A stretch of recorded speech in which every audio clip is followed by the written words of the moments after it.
বিখ্যাত শিক্ষা প্রতিষ্ঠান হার্ভার্ডের মধ্যে একটা ফ্যামিলি নিয়ে একটা গবেষণা জরিপ হয়েছিল।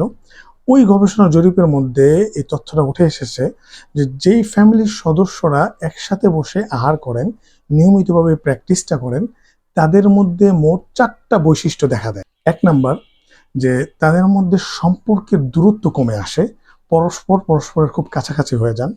দ্বিতীয় বৈশিষ্ট্য দেখা দেয় যে এদের শিশুরা, এই পরিবারের শিশুরা, এই শিশুদের মধ্যে নিরাপত্তা বোধটা খুব বেশি বেড়ে যায়, তাদের মধ্যে নিরাপত্তা বোধটা খুব গ্রো করতে থাকে।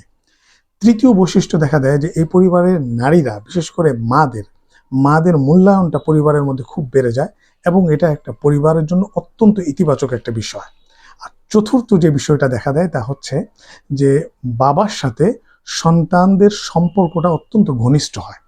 তো প্রিয় দর্শক, আমরা যদি এই একটি সুন্নত, এই সুন্নত যদি আমরা জীবিত করতে পারি, এই সুন্নতের উপর যদি আমরা আমল করতে পারি, আল্লাহ পাক এর বিনিময়ে তো অবশ্যই আমাদের রিজিকের মধ্যে বরকত দান করবেন, পাশাপাশি আমাদের ফ্যামিলির মধ্যে পারিবারিক যে বন্ধনটা আছে সেটাও আল্লাহ পাক অনেক দৃঢ় করে দিবেন।